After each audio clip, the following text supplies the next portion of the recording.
SCR Kapolresta Cup Drag Car Competition 2015 Seri 2 berlangsung di sirkuit semi permanen di Gelora Sriwijaya Jakabaring, Senin 17 Agustus 2015. Dalam drag car ini dipertandingkan 10 kelas, di antaranya kelas sedang 1700 cc.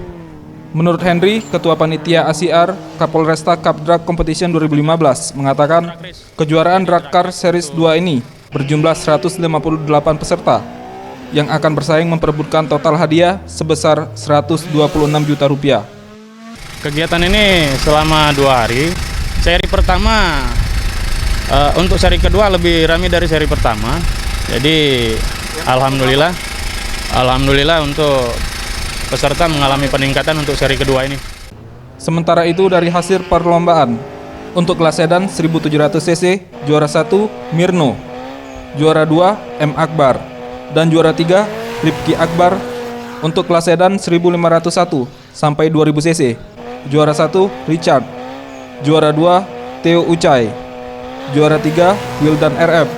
Untuk di kelas sedan City Car 1500 cc, juara 1 Adey, juara 2 Ria RD, juara 3 Randy.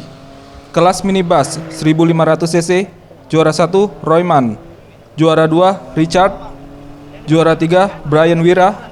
Kelas 6 bracket time 10 detik, juara 1 Edo Castoyo, juara 2 Wiwik, juara 3 Harmas. Kelas 7 bracket time 11 detik, juara 1 M. Agung, juara 2 Aldo, juara 3 Luti Muhammad. Kelas 8 bracket time 12 detik, juara 1 Neko AU, juara 2 Aditya Alid, juara 3 Ahmad. Peri Jati Nugroho, Gusti Putu Sumertayasa, Sriwijaya TV.